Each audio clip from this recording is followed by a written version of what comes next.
What a bizarre innings that was. Batters getting off to starts, bowlers doing really well, couple of quick wickets, drop catches. All that happened in that first innings. We've got Bhattacharjya and Dinesh Karthik to make sense of all of it. You're watching Cricbuzz live. Clearly, Sri Lanka not having enough runs on the board at the end of that laborious 50 overs. At one stage, you got the feeling that they could get a much bigger score. Yep. In 23 overs, they were 108 for 1. Yep. Which tells me the thumb rule is whatever you reach in the 30 over mark, if you're just under 3 wickets down, you can double it up at most cases. So they were, they were looking at 280, 290, and what we spoke about in the pre-show has come good, isn't it? We spoke about how they lose wickets in clusters, and that's kind of what happened. Between overs 23 and 33, they lost those wickets, and that put them on the back foot, and they couldn't accelerate beyond a point. Joy has hardly spoken a word in the last 3.5 hours because he'd made a prediction and he made sure that he wins the prediction. That was spot on, sir. Not spot on, and there was some largely above, but yeah, largely there. But as I said, it's again totally and utterly luck. They should have got much, much more. If there's anyone to thank, it's the Sri Lankan batsmen because they threw away what was a fantastic start. Yep. And that too, they were rescued by, I thought, an absolutely amazing innings from Samarawickrama. I mean, the innings that he's played today, really at the pace that he's playing, and if you look at his strike rate versus everybody other strike rate in the team, there is just no comparison. And I think that's what you'll see, that just one decent partnership up front, a little bit of a partnership with Shanaka and Samarawickrama, and then completely the rest of it was just him alone. Yes, for him to come into bat in the 24th over when the second wicket fell, and for him to last right until the end, got out of the last delivery of the innings and had that kind of strike rate, shows that he's got multiple gears. It's great to see him do well.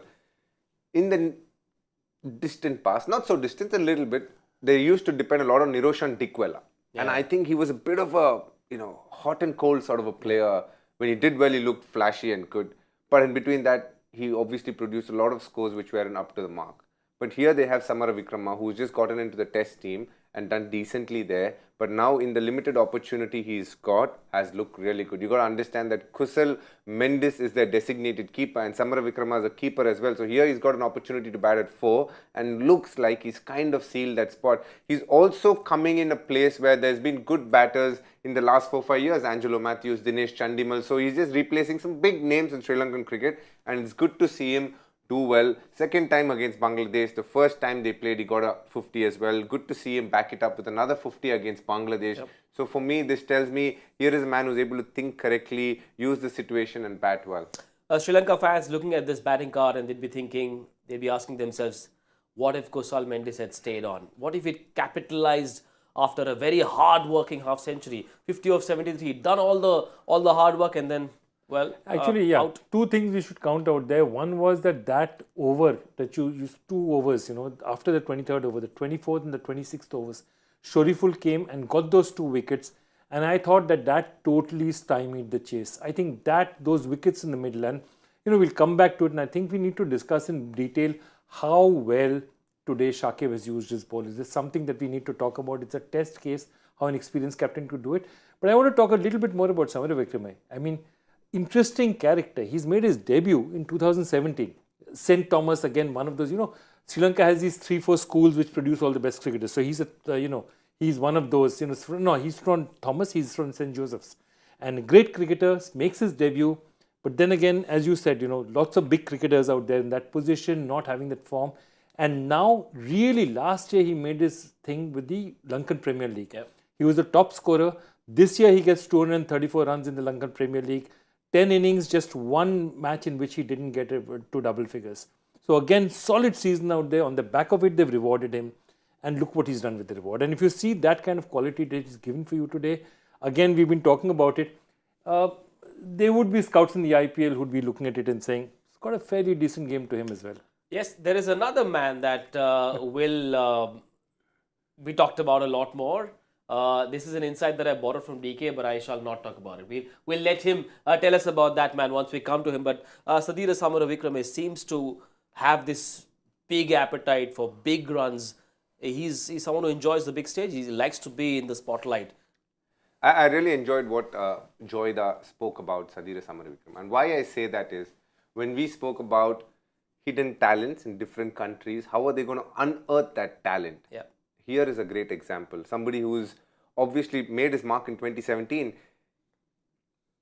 If you rewind a little bit and go to the early 2000s, if you have not made your mark after that in the next 2-3 years, you'll be lost in domestic cricket. So true. Yeah. So true. Now he has this opportunity where 8 teams are picked in the Lankan Premier League or 6 teams are picked, and in that he gets an opportunity, does well against some good players of caliber, back into the team, and he's shown the world how good he is. At least he's shown Sri Lanka how valuable he can be. Now this is what, franchisee leagues will do for you, and it's a great story. What I liked about his innings was how he paced it, took time at the start, accelerated through the middle, and went into 6th gear towards the end of it. A really good knock. It wasn't an easy pitch to bat, right?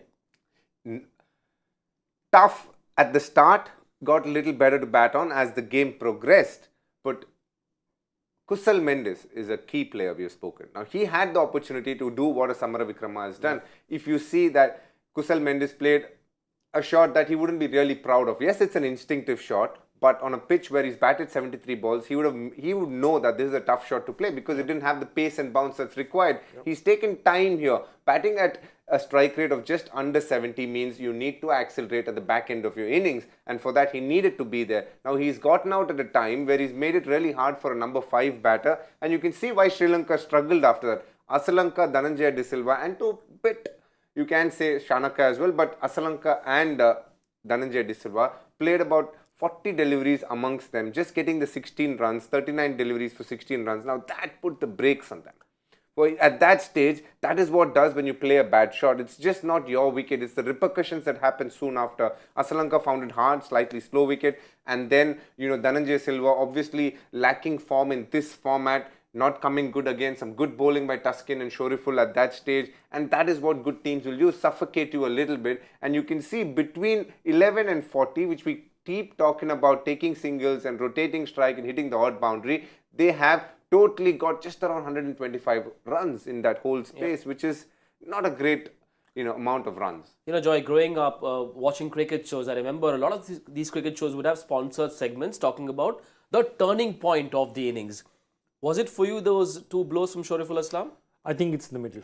I think it's there because once Kusal Mendis went out early and the rest of them, as they say, struggled, then their innings never had momentum. And even though they had one player playing really well, which is why they've come to a total which is at least fairly competitive, they didn't have that breakthrough innings, 2 people hitting on both sides. Asalanka failed them, all the rest failed. But that 4.6 and 4.5 are direct results of the fact that those wickets in the 24th and 26th over. And for me, that is the key to the match, because one of the things again that Shakib did very well is he gave Shoriful only 2-3 overs up front, bought in Hassan Mahmood very early, and immediately Hassan gave them at least, got hit for a couple of 4s, but then bowled one absolute brilliant delivery, absolutely. The scorecard would have looked different if Shoriful Islam hadn't picked up those 2 wickets in back-to-back overs. This time he came around the wicket. So he was clearly thinking differently, reading the conditions the way he should have. So when you bowl over the wicket as a left-hander, you expect it with the new ball to come in. Now as the ball gets slightly older, swing goes out of the picture, then you need to go around the wicket to create the angle to keep it on the stump as much, because if you go over the wicket, the moment you give a little width, the batsman can free his arm. So when he came around the wicket, I think he really tucked the batters up. He got Nisanka, LBW to a one that just nipped back in a bit. Definitely Kusal Mendis, as we spoke about, was a short ball. It had more to do with the angle than anything else. When you're having a good partnership, it's like a Formula 1 race car in a track going really fast. It can be a rain break, it can be a rain affected track if it is just 1 wicket. But the moment 2 or 3 wicket falls, it's like basically a signal, a red signal that comes at you, stop, and then you have to start to gain top speed. So it takes time, and that's the issue. I think Sri Lanka could have only had a rain mud race, but they decided to put the signal and it really put the brakes on them. Cricketing intelligence of players in action was tested, and I thought Shakib Al Hasan will love to look at his this bowling card, the way he used his bowlers. And Joy, it was a refreshing change to see him come in to bowl in the first 10. 2 things. Bowl in the first 10 and bowl the 48th over for his team. And give away 3 or 4 runs. No, he gave away 10, 11 runs, but at that stage you could go for much more. But somewhere he realized, and it's an interesting thing, I think he did 2 things. One is, I think he took Shoriful out because he thought at that point in time Shoriful maybe not be getting the angle, or he thought that Hassan Mahmood may be able to use these conditions better. So he got him in there, he bowled well there, He comes in himself in the 9th, 10th over, brings on another spinner, then brings Tuskin back for an over to see if he can get a breakthrough, if there's something there in the wicket. And then he and basically the two of them, Naseem Ahmed and he, basically strangle the middle order. Hold it back there. He comes back in the middle. Then he brings Shoriful back at a time and he says, okay, you bowl round the wicket. Perhaps there's not so much, but there's something out here and you're not likely to get hit for so much. Shoriful gives him results as well. So I think all in all, in the end, he bowled an over when the two fast bowlers still have 1 over or 2 overs left, which means that he felt that instead of giving these young kids the responsibility, somebody gets hit for 16, 17 the final overs, he felt he was confident enough as a left-arm spinner to go and bowl out there. And I mean, that's also captaincy, taking pressure on yourself rather than putting it all. You know what DK was talking about in the pre-show, that how much pressure a captain can take on himself and take away from the kids, and when he's bowling them, bowl them in situations where they are freer and get to express themselves. Shakib, clearly a captain who understands every weapon in his arsenal, just knows when to use them, how much to use them, how much not to use them. Used only 8 overs of Shoriful Islam, but the team's all right now. Clever tactician. If you do look at how he brought in 5 changes within the first 10 overs. He brought in Tuskin Ahmed, Shoriful, then removed Shoriful after 1 over, brought Hassan Mahmood, brought back Shoriful, and then brought himself back within the first 10 overs. So he obviously tried a lot of things, but his basic modus operandi for today was 2 set right-handers, let the left-arm spinners bowl. So you saw Shakib Al Hasan and Naseem Ahmed strangle the right-handers to a point, and when he knew that there was a possibility that they could take on in an over, he brought the medium pacer back on because he wanted to try and use that as a wicket-taking opportunity. So he is looking at the fast bowlers as wicket-takers and spinners as the ones who can control the pace of play so that they can make the errors against the fast bowlers. And I think that modus operandi works really well for Bangladesh and Shakib's style of captaincy. Yes, Naseem Ahmed, the 10 overs, a maiden as well, gave away just 31. Shakib himself bowled his full quota of 10, gave away 44, 23 overs of spin, and they didn't give away much. 4.5, I think, an over. Yeah, they gave away, I think, 91 runs, less than 4 an over. Less than 4 an over if you look at it. And that is a crazy... 89 of the 23 overs. So 23, 4, 92. So they definitely, I mean, I thought they bowled, the spinners bowled superbly, and the spinners, because they put the brakes, the pressure came on, and that's why they had to take more risks against the fast bowlers. What have Bangladesh learnt about this pitch? From a batting point of view, do they have any new insights on what to do, what not to do? Play the new ball off. Don't try too hard against it, A. B, through the middle, they have just the one finger spinner. Tikshana can be rotated, like just we saw how the Afghani spinners were rotated for singles and twos. It could happen very well to Tikshana as well. So they only have a Velalage to contend with. Others are all fast bowlers. So the chance for them to do well in this game would be to lose as little wickets as possible in the first 10. If they end up doing well, if they end up doing that, they'll cruise to a victory in many ways. If they lose a few wickets up top, that's when Sri Lanka have a chance in this game to control the middle and then back and try and allow them to make mistakes to control the game there as well. Batting collapses has been a problem with Bangladesh in ODI cricket. Yeah, they have. The batting collapses of late. We've seen them in the first match against Sri Lanka. But then in the next match, they got their script right. Shanto got going. They got runs. Mehdi Hasan got runs. Miraj got runs. So they can get their script right as well. My only question is, if you look at this, they have collapsed a lot. But whenever their batting have stood up to be counted, they've won matches. So this tournament, they're going hit, miss. So this is their chance, hopefully, to hit. And let's be honest, today Mehdi Hasan Miraj can open because what you're looking at, Kasun Rajita is a good bowler, definitely a good bowler. But you're not going to mistake him for Naseem Shah, Shaheen Shah Afridi, or the likes of, the Haris Rauf. That kind of pace is not available. And therefore, it's a different problem. It's not to say that Kasun Rajita can't bowl the occasional really good ball, but they will fancy themselves saying that if we don't lose wickets against him, this is not a big total to run away with. We will come to the Bangladesh batting lineup in just a bit, but how is the track expected to behave under lights? It will swing a bit more. It will seem a little bit more than it did. Generally in Sri Lanka, this is the toughest phase for a batter. The opening 10 overs will pretty much determine how this match goes. And in Sri Lanka, it's always been the case. you go to Dambulla, you go to Palikili, or in fact, you even go to Kandy, it seems a lot more than Premadasa. It's slightly lesser than Premadasa, but even here and the P. Sara Stadium, it tends to swing under lights. Let's bring up the Bangladesh playing 11 and let's get DK to tell us who his 1, 2, 3, 4 would be. Given that the pitch is going to be the way you said it would you still go with Miraz up top? Would you say Liton Das, just go for it, steady the innings? Now, I think Mohammad Naeem and Mehdi Hassan Miraz will be opening today, along with Liton Das at 3 and Shakib and Tawhid Hidroy to follow up at 4 and 4. We know our director loves Tawhid Hidroy, so at least for his sake, I hope that he does well. We haven't spoken about him. By all means, I just hope he comes good because Bangladesh require, whether our director requires it or not. Well, he has his own agendas. He's someone who has a separate game happening on the side. The other question is, of course, that he needs more talking points to talk about. Tawhid Hidroy has been talked about a lot, but he hasn't scored much, unfortunately. No, not this tournament. He hasn't scored much. The other thing that we haven't realized is that last time when Thikshana got out, how is that right thumb of his is very interesting. Oh, yeah. Because if his right thumb is in trouble, then Sri Lanka is in even more trouble. If he can't bowl, then Sri Lanka is in even more trouble because that will put a lot of pressure on them. Mind you, I think Velalage is a bowler for the future. I think he's really good and his batting will come on also.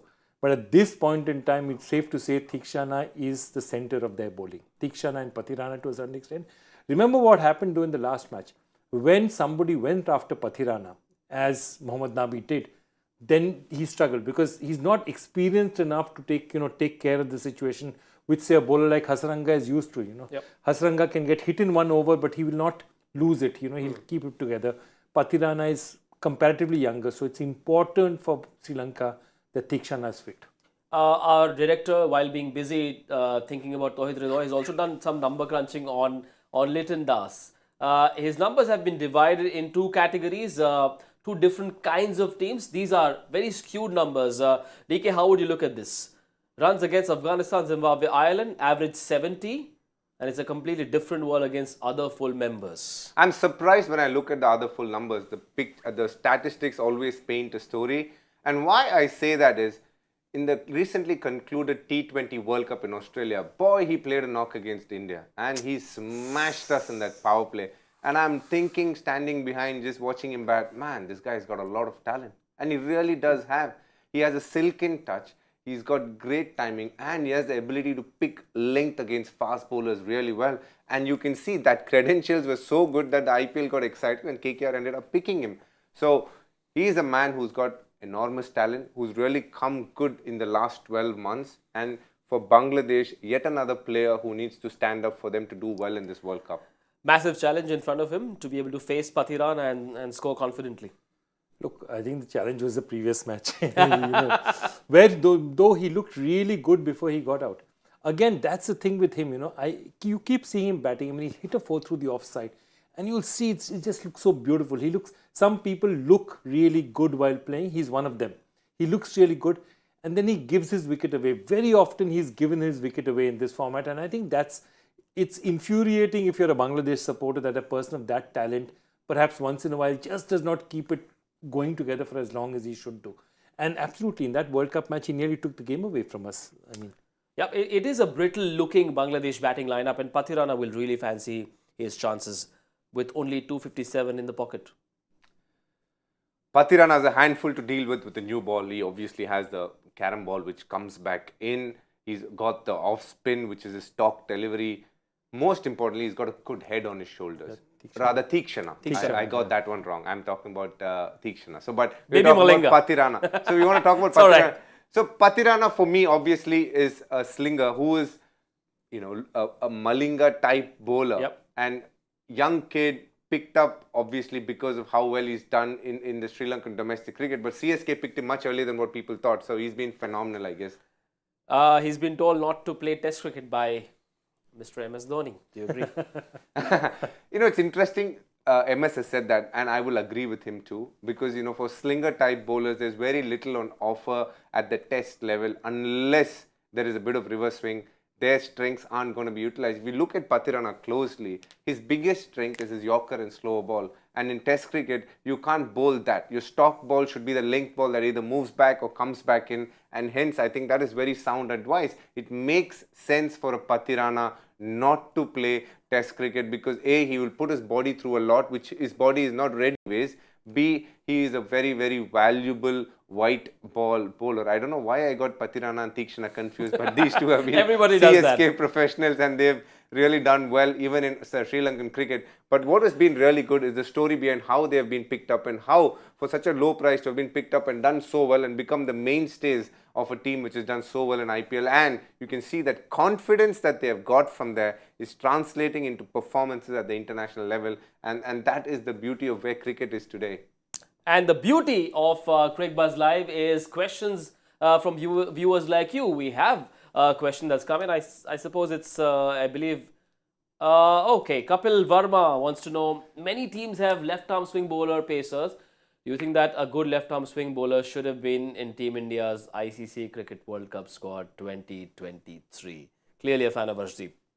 Looks like Arshdeep would have been the brightest option, but from what I'm hearing, I think they very well, were aware that Arshdeep wasn't going to be part of their scheme of things leading up into the ODI World Cup, which gives you clarity. They didn't look at the left arm option as a wicket-taking option. I think where they felt Arshdeep probably was missing is through the middle overs. Could he have the impact that he could have with the new ball? And I think that's where probably they thought that Prasidh Krishna, or for that matter, right now who's picked, Shardul Thakur, are slightly more effective. Shardul gives a little more batting. Prasidh has that bounce. Even though Prasidh is not part of the squad, I think when they were looking to build the squad, I think they left Arshdeep and moved on to other bowlers because of that. If you see the other left-arm options in India, there is Mohsin Khan, who's done really well. But again, he didn't play a lot of IPL last year.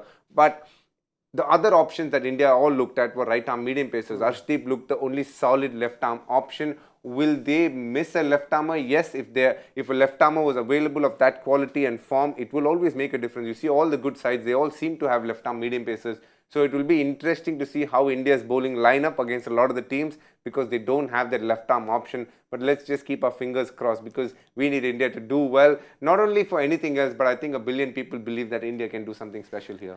Are there any other left-arm options except maybe a Khalil Ahmed? We don't know of any other young Khalil left-arm definitely. pacers. I mean, the person I was also extremely impressed by was Mohsin Khan, but he just seems to be extremely injury-prone. I mean, not this season, the season before that, he was absolutely spectacular. He was actually, for me, right up there with Arshdeep as a prospect. But injuries are, have not been in favor. The other bowlers you look at, Jaydev Unadkat is not the kind of bowler who you're looking in these kind of conditions may help. He needs slightly different, more pitches, and this format probably does not suit him. The one-day format is not his best format. So, if you look at it also, when they're looking at it, which of these could you have dropped? So, you should look at the top three, Siraj, Shami and Bumrah. They are all automatics and they are all also very different bowlers. They're not very similar bowlers. I mean, Shami bowls, uses the seam in a particular way. Shiraz is a different, hurries in. Bumrah is a completely different bowler. His action, everything is completely different. So it's not that you're getting the same look. Even within these bowlers, you're getting a certain amount of variety. Would it be fantastic to have a left-arm bowler? Of course it would. But I don't think if you had a bowler of that quality to replace one of those three or Shardul, you'd think about it. Remember, for Shardul also, the other factor that came into play was his batting and the fact that he can bat at 8 for India. The answer to that question actually is India tried. I think they went with Jaydev Unadkat in the West Indies series, but they didn't find the answer through him. That's the truth. But if you take every other country, let's take Australia, they have Mitchell Starc, South Africa, Marco Jansen, Pakistan, Shaheen Shah Afridi, England, Reece Topley and David Willey. Bangladesh, Shoriful, Afghanistan, Fazal Farooqi. So just paints a picture, isn't it? Well, all those who were hoping for a bit more variety, perhaps not happy with the fact that there isn't a left-armer in the India squad, just wait for Cricbuzz's World Cup squad. I promise you there's a fair bit of variety and maybe you'll have a left-arm pacer, maybe you'll have a superstar keeper batter. I'm not naming anyone, I'm not allowed to. Just wait for the Cricbuzz World Cup squad, the cast to be announced in English and Hindi. I suppose that's all the time we have for, except that we haven't done predictions yet. 10 over. 46 for 2. Wow. Okay. 61 for 1. 61 for 1. Okay. Only for Mendis and Miraz. Let's go with 71. for no loss. Because Bangladesh need this win badly. I'll tell you why.